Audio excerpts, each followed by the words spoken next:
جناب برکاتی صاحب، جس طرح قرآن کریم میں بار بار ذکر خیر حضرت ابراہیم ملتا ہے، اسی طرح نبی کریم صلی اللہ علیہ وآلہ وسلم رؤوف الرحیم کثرت سے اپنی محفلوں میں حضرت ابراہیم کا ذکر کرتے تھے، بڑی محبت سے بار یعنی انہیں آئیڈیلائز کر کے بطور نمونہ پیش فرماتے تھے۔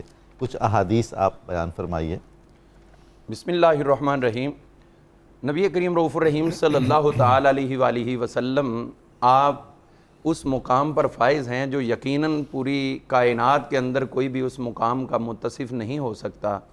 لیکن یہ خوبصورت بات ہے کہ جب رسول اللہ صلی اللہ تعالیٰ علیہ وآلہ وسلم معراج پر تشریف لے کر گئے تھے، حضرت سیدنا ابراہیم خلیل اللہ علیہ السلام نے 7ویں آسمان پر آپ کا استقبال کیا تھا، تو اس وقت انہوں نے جو جملے بولے تھے وہ حضور صلی اللہ تعالیٰ علیہ وآلہ وسلم کے ساتھ انتہائی پیار اور محبت سے معمور اور بھرپور نظر آتے ہیں۔ آپ نے وہاں پر سرکار کے استقبال کرتے ہوئے یہ جملہ بولا تھا، مرحباً مرحباً بابن الصالح، اللہ اکبر، اے نیک بیٹے مرحبا۔ کیا بات ہے! یعنی اب اس کو خود محسوس کرنا چاہیے کہ حضرت ابراہیم علیہ السلام ہیں بھی کہاں پر؟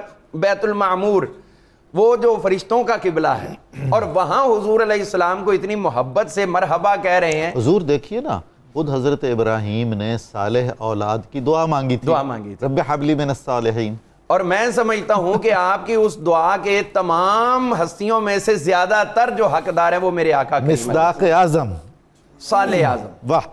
تو اس طرح دیکھتے ہیں کہ پھر جب وہ اتنی محبت کرتے ہیں اور پھر وہ ان کا یہ کہنا کہ ربنا وابعث فیہم رسولا، ان میں اپنا رسول بھیج دے، اور رسولن بھی، رسول تو بذات خود ہی ایک بہت بڑا عزت کا معیار ہے، لیکن اس پر رسولن پہ تنوین جو ہے وہ بھی تکریم کے لیے ہے کہ ایسا رسول ہو جو رسولوں میں سے بھی سب سے زیادہ عزت کیا کا۔ بات! تو جب انہوں نے اتنی محبت کی تو حل جزاء الاحسان الا الاحسان، نیکی کا بدلہ نیکی نہیں ہے، تو پھر حضور علیہ السلام نے بھی جوابی طور پر اس سے بڑھ کر محبتیں دکھائیں، اور یہ یقیناً ایک نیک اولاد کا حق ہے کہ وہ اپنے نیک اور صالح آباء و اجداد پر فخر کریں اور اس فخر کو جو ہے وہ دنیا کے اندر فروغ دیں۔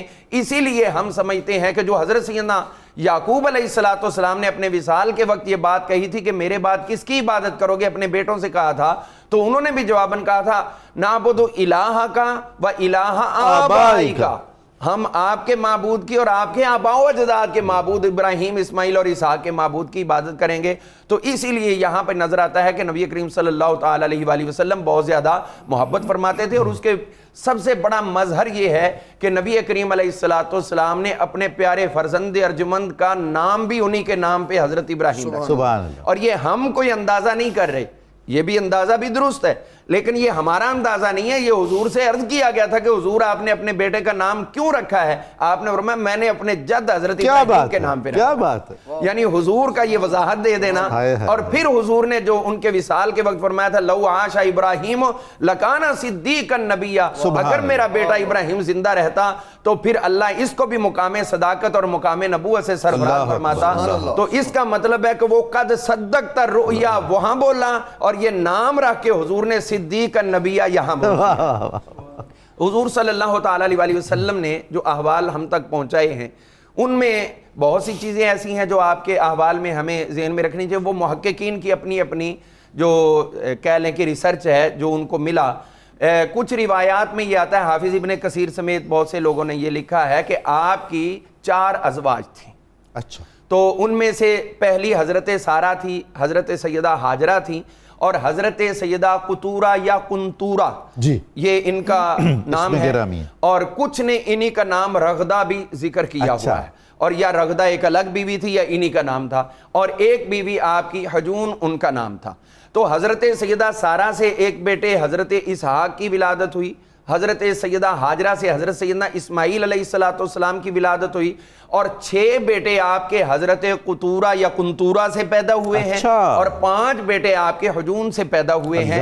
تو وہ جو مدین ہے شہر مشہور ہے، اور جہاں حضرت سیدنا شعیب علیہ السلام آئے تھے اصحاب الایکہ والے، تو یہ جو حضرت سیدہ قنطورہ کے بیٹے کا نام مدین تھا تو انہی کے نام پہ اس علاقے کا نام وَإِلَىٰ مَدْيَنَ أَخَاهُمْ شُعَيْبًا۔ جی، تو اس طرح مختلف ریسرچ ہر ایک کی اپنی، حضرت نے بھی ذکر کی، وہ تو متحقق ہے لیکن باقیوں میں اختلاف ہو سکتا ہے۔ تو اسی طرح ہم دیکھتے ہیں کہ نبی کریم علیہ الصلوۃ والسلام نے جو ان کے اوپر خصوصی طور پر ہمیں بار بار جو قربانی کے احوال کم و بیش وہی رکھے ہیں جو حضرت ابراہیم علیہ السلام نے جاری کیے.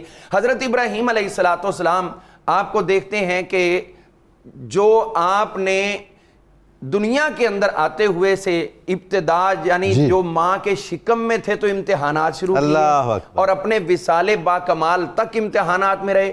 اللہ کا نبی آج کے اس پروگرام سے ہمارے لوگوں کو سبق سیکھنا چاہیے کہ حضرت ابراہیم علیہ الصلوۃ والسلام کی عمر مبارک 86 برس تھی جی، اور اس وقت پہلے بیٹے حضرت سیدنا اسماعیل علیہ السلام کی ولادت. اللہ اکبر، اللہ تو آج ہم جلدی پڑ جاتے ہیں، ہماری دعائیں قبول کیوں نہیں ہو رہی؟ ہم نے 2 دن ہو گیا، 3 دن ہو گئے، اتنے نفل پڑے، یہ کیا وہ کیا، اور اس واقعے کے تقریباً 14 سال بعد جا کے حضرت اسحاق علیہ السلام کی ولادت ہوئی.